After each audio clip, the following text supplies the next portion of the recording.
Hello, I am Carrie Walls with the Coaching Collaborative, and today I'd like to talk about scaling your business authentically, how to close more conversations with qualified prospects in the next 60 days.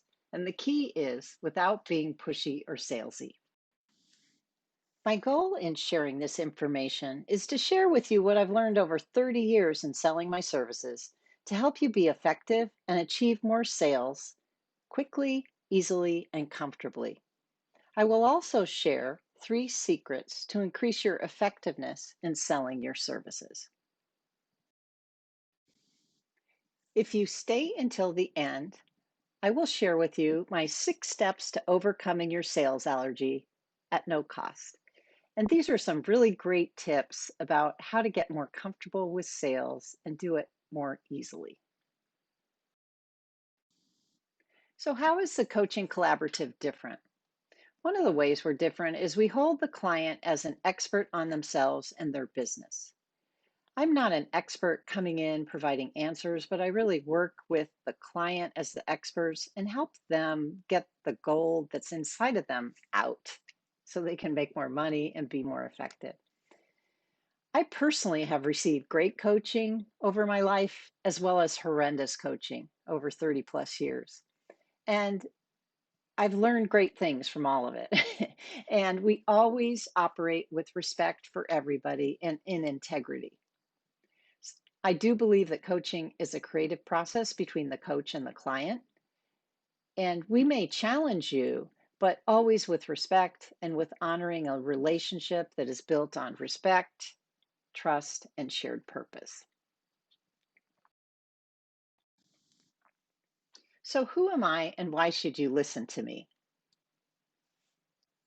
I have a 30-year track record in sales and helping businesses grow significantly. So, as a coach, I've done that. And also, I have effectively trained coaches to increase their sales through a service to others approach versus making a sale. If you really learn to come from service, it really increases your effectiveness and your feeling of authenticity because most coaches really want to serve people, they really want to contribute. There's a way to learn to do sales in that way. I've developed a natural sales script, what to say, how to say it, and how to handle objections. I've created a proprietary 7 step model to help coaches scale and find as much fulfillment in a call with a potential new client as in a coaching session. And I've helped clients engage in all obstacles as opportunities without judgment.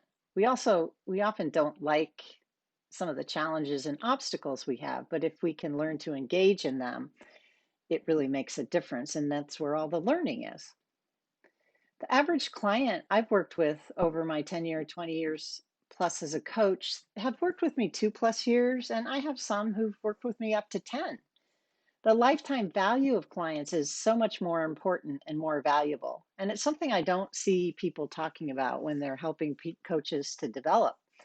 If you can deliver value and keep learning and stay ahead of your client and they stay with you longer, sales is easier, obviously. And I've also moved across the country to an island. I switched Portlands to from Portland, Oregon to Portland, Maine, and have sustained my business growth. So, through all this time and all this development, I've done a lot of things right. I've had years of practice.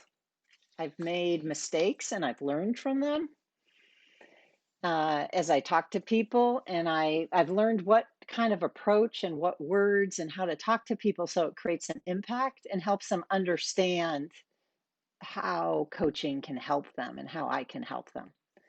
I've sat around a table with colleagues and we've learned with and from each other. That is really, really important. And I don't see it out there that much. I getting other people's perspectives and their insights is really important.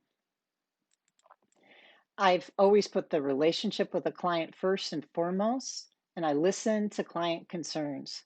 And I really learned to never go in with the assumption I can help somebody, but to customize my approach to the individual. And I've done a lot of things wrong. I always tell my clients that experiential learning is painful learning sometimes, but it's permanent. You won't forget it. When I first started out, I focused on a target or the sale and not on the person in front of me or the results or the transformation they could achieve from working with me. I avoided making requests to get things in action, so it just kind of hung out there in space. Maybe I was pushy and came on too strong at times. And sometimes I bowed to pressure from my supervisor to have conversations I wasn't comfortable with or that felt out of integrity for me. I tied my self-worth to my results and or my effectiveness. I wasted money on marketing or wasted time on social media trying to get more leads versus working with the ones I had and approaching the sales process the right way, which I'm about to share with you. After being in sales for 30 years and coaching for over 20, I've stopped making up stuff about a client's financial situation and their ability to pay for coaching. People do what they want to do, and they figure out a way to do it if they really want to do it. I've also learned to be unattached to working with a client or a sale. I've realized that a sales conversation is the exact same thing as a coaching session. It's not a separate activity. And when I hold it that way, it goes way better and is highly effective. I've learned to own and speak my value. I've seen how to make powerful, confident promises to clients that I can deliver on. And I've developed case studies that paint a picture of the typical client results I get and the impact of coaching. And I've become masterful at listening to client concerns and for how I can help them. What I see as the current norm in coaching is coaches spending time on activities that don't result in new clients or authentic conversations with potential clients. Another thing I notice is people make an offer before there is a relationship present or before the possibility of coaching is present in the conversation, and then it doesn't go well. Or another thing I notice is people have a great conversation, but then they fail to have clear next steps or call to action. So it just kind of is left hanging. I see people beating up on themselves when a conversation doesn't go well, and then they avoid the next conversation. I've also seen people make up stuff in their head about what a client is thinking or feels about something when you don't hear back. So maybe you've left a message or you sent an email and you don't hear anything. We make stuff up, and that impacts what actions we take or don't take. I see a lot of people trying to convince a prospect to do something, and that generally doesn't go very well. And I see a lot of coaches not able to speak their value in a powerful way authentically. I've discovered these things the hard way, and you get to take advantage of my years of doing this and learn through this training what you need to get the results you're wanting. These are things I've discovered the hard way: that your business suffers when you avoid sales, what you say on a sales call and how you say it matters. I've learned the words that work for me to naturally create the impact so a potential client says yes to working together. I've learned how not to be thrown by potential client objections, but to address their concerns based on what they actually are wanting and what they're seeking, the results they want. I really see sales as service.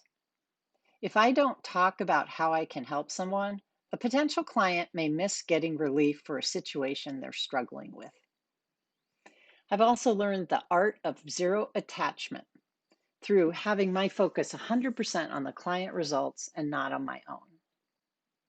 I've learned how to listen powerfully in a way that develops relationship and trust, where a client really feels understood.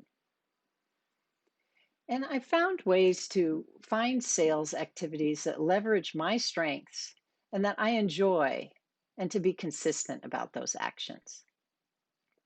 And I found that the best way to promote what I do is to do it versus talking about it. Do you want a much easier way to solve any challenges you have with sales? With the right solution to all the challenges we just spoke about, you can put yourself in a structure of practice, be consistent with your sales and business development activity, enjoy it, roll up your sleeves, and get out of your comfort zone. You didn't learn to ride a bike by reading a book. You got on the bike, you fell down, you got up, you tried again. That's how you learn sales. You got to practice and try new things. There are three secrets to discovering how to establish authentic connections and to sell with integrity and ease. This will help you scale your business quickly without feeling slimy or manipulative. The first secret is to increase your confidence selling your services without feeling pushy or salesy. The second secret is to create an irresistible offer that connects with what results the prospective clients actually want and need. And finally, have more quality conversations, what to say and how to say it, while being congruent with your own style and personality. So let's go over the first one. How to increase your confidence selling your services without feeling pushy or salesy. I have a formula that I look at around this, and the sale equals relationship plus value. So the sale or the revenue that you're bringing in, the cost of the project equals the level and the depth of relationship you can create with a potential client and their perceived value of what working with you is worth. So the sale equals the relationship plus the value. Let's look at value first. Value is a question of, do they feel that working with you is worth way more than the price tag? Is it worth the time they'd invest? It's not just about the money, it's also about the time for people. Do they see that they'll get what they're wanting? Do they see that you can help them get there? So those are all value kind of questions. As far as owning your value, people generally don't own their value, I've found over working with clients. And thus they have trouble charging for their value because they compare themselves to their competitors or what is being charged in the industry. That kind of stuff is worth knowing, but here's what you miss in doing that. You aren't like everybody else. I find business owners, having worked with them for a long time, they think they're like everybody else and they're like the competition. They generally aren't. Here's an example. I worked with an architect once who compared themselves to other architects and what they were charging. But as I listened to them, I really got an understanding that they had vast marketing expertise. They had a lot about restaurant flow and operations. They had a track record of designing successful restaurants, and they integrated all that together. So the marketing, the flow, and the success of the business. This is way beyond a typical architect. With all that added expertise and that specialized niche, they could charge more for what they delivered. The restaurants they design would more likely be successful and grow. That was money in the bank in a very competitive industry. And that's an industry with very thin margins and higher than average bankruptcy rate. So once those architects were able to own that, they closed more projects at a much higher price. So owning your value is a really hard thing to do by yourself. You need somebody outside yourself to listen to you. What you do is too familiar to you. You think it's the same as everybody else. But time and time again, over years of coaching, I've been so impressed with the value clients are bringing to their customers. People don't see that they stand above the competition. And I'm not saying this in kind of a fluff you up or cheerleading sort of way, like, wow, you rock. But in a grounded reality sort of way, like that architect example, it really helped restaurants on the bottom line. So they were getting an investment for a return. If you can truly see the level of value you're bringing to clients, it makes it it makes you very different than others in the industry. And only then can you confidently raise your prices and enroll others in that value. Because I've found that people just don't charge enough for their services, but it's not like you just have a magic wand and say, oh, raise your price, I'm going to double it. You have to, it has to be correlated with the value you're bringing for what they're investing. So remember, I said that sales equals relationship plus value. With a strong relationship, and we're going to talk more about that in secret number 2, but the person you're talking to needs to trust you, respect you, and feel that you're aligned with them and what they're wanting to create. So building relationship and owning your value are instrumental to building your confidence in sales so you don't feel pushy or salesy. So let me give you an example of a client. Here's Kristen, and she says, as soon as I began working with Carrie, I knew she not only understood what I was going through, but that she would be able to help me through it. Within a month, she had helped me double my pricing for a proposal I later won. Over our time together, Carrie has helped me do more than just raise my prices. She helped me understand the real value I bring to my clients and how to own my value in ways that benefit my business and my clients. So Kristen is very talented. And as I listened to what she did, she helps with onboarding with companies. And what she did was really quite revolutionary because she was drawing from HR, helping the manager, and the hiring process and integrating all those things together, and also made it a replicable, sustainable experience when she stepped out as a consultant. And it really made those first 90 days of a new hire a wow experience and effective and easier for everyone to take care of the new employee, integrate them, and have them being productive even more quickly. So as she owned her value, it really helped to increase her confidence and her close rate as she did that. Secret number 2 is to create an irresistible offer that connects with what results a potential client wants and needs. You create an irresistible offer by listening to the client, understanding them, understanding their individual situation, understanding their challenges and desired outcomes. You do this by deeply listening to them and asking lots of clarifying questions so you really understand it. There is so little true listening going on in the world that when you learn to do it effectively and genuinely, a client will feel understood and gotten. It naturally builds relationship. Remember how I said sales equals relationship from value? This is the key way you build relationship. You don't go in with a formula and you don't go in with an attachment to the sales. We know how this feels. We've all been sold to badly. We're treated like a thing or a category or a transaction versus an individual. We hate that. It's offensive, and we often want to get out of that conversation as quickly as possible. It's uncomfortable. So big if you've listened, it's very easy to create an irresistible offer. You summarize what you've heard. This is something like, this is what I've heard you're wanting. This is where you're challenged, and you talk about it briefly. These are some of the obstacles you've been running into. This is what stops you.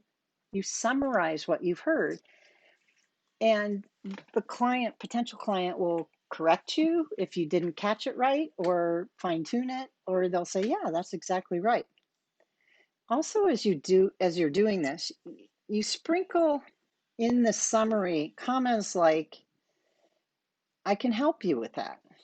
You can totally learn to do this. That won't be hard. It has to be true. But usually by the time people ask for help, and they've done everything they know how to do, so they're frustrated. So they've lost hope often. So you want to give them a little hope to say, like, you really can learn to do this. We can figure out a way to do this.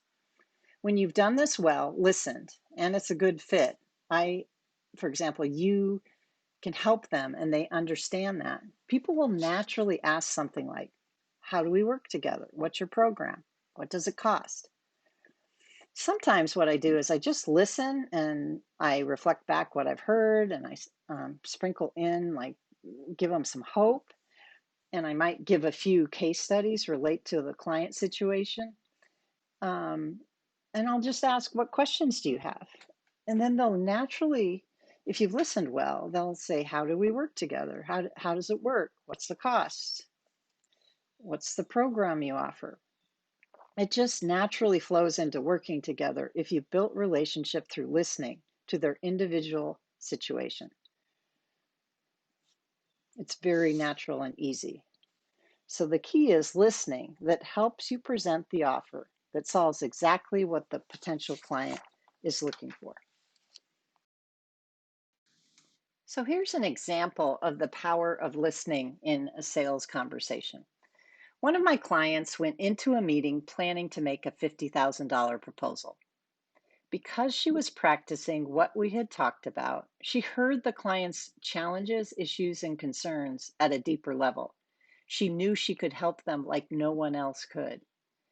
The outcome of that, after working together, she made a $100,000 proposal instead of a $50,000 proposal and closed it on the spot. I can teach you how to listen to clients this way and thus produce this kind of value. And the third secret, have more quality conversations, what to say and how to say it while being congruent with your own style and personality. I've read lots of scripts to help people sell. Some of them turn my stomach. They're manipulative. They're trying to lead someone somewhere. They often seem to me like they're setting a trap that the client is being led into. You know that feeling? I really don't think scripts work. I have a framework that captures my process and how I do it effectively. It's a dance with a client, it's a conversation.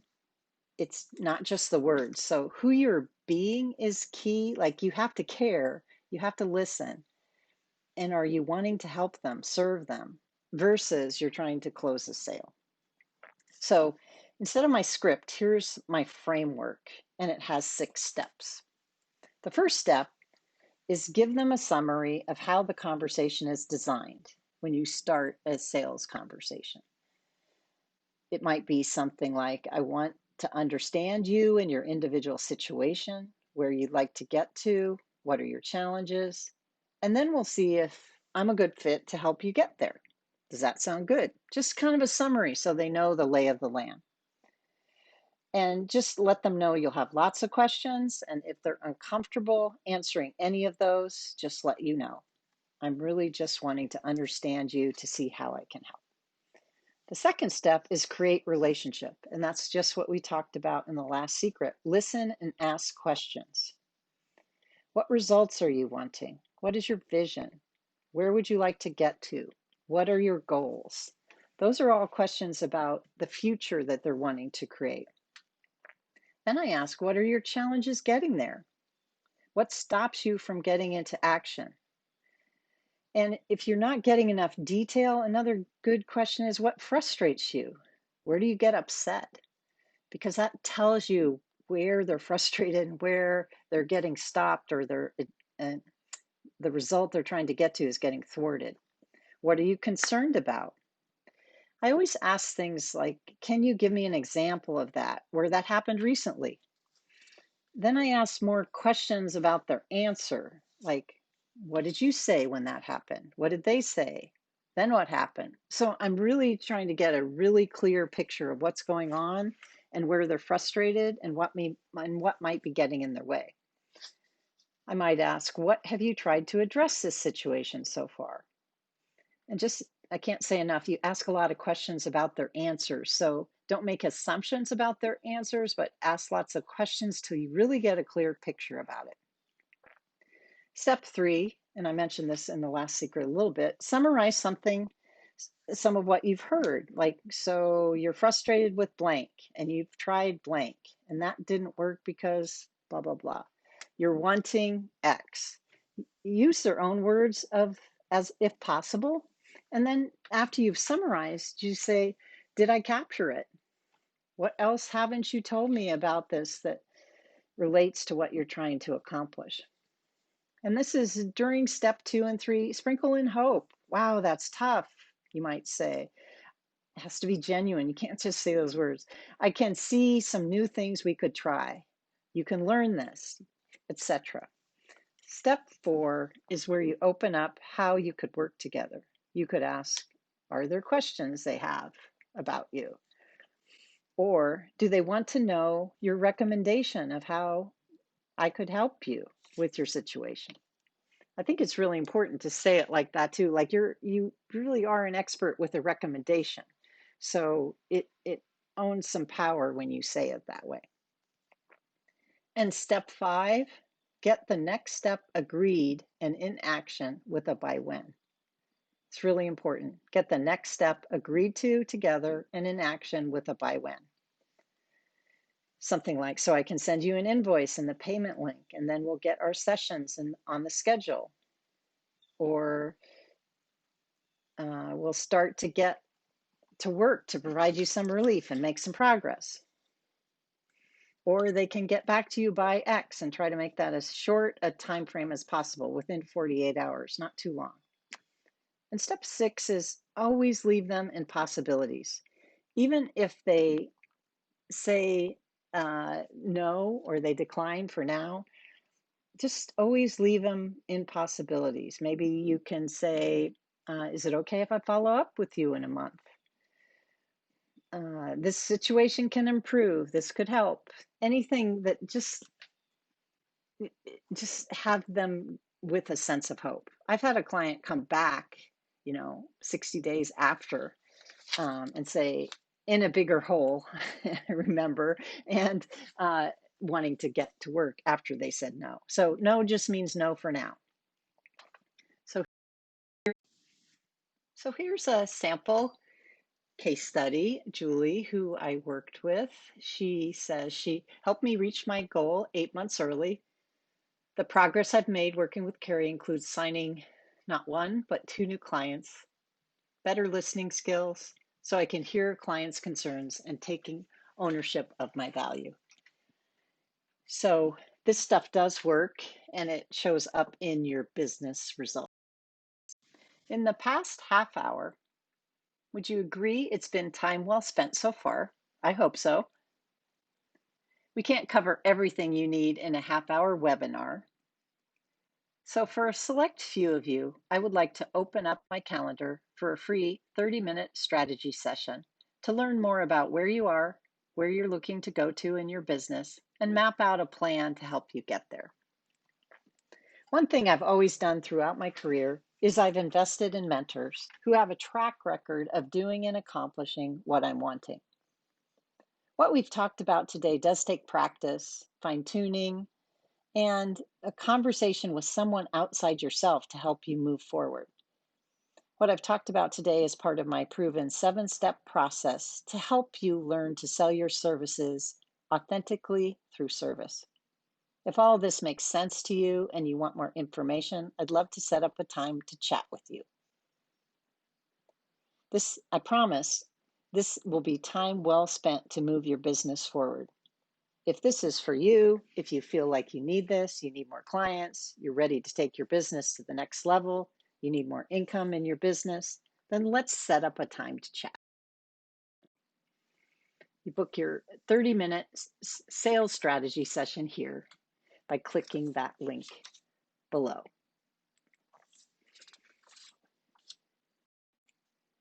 And here is the gift I promised at the beginning on the 6 steps to curing your sales allergy. I know you'll find that helpful, and click that link below.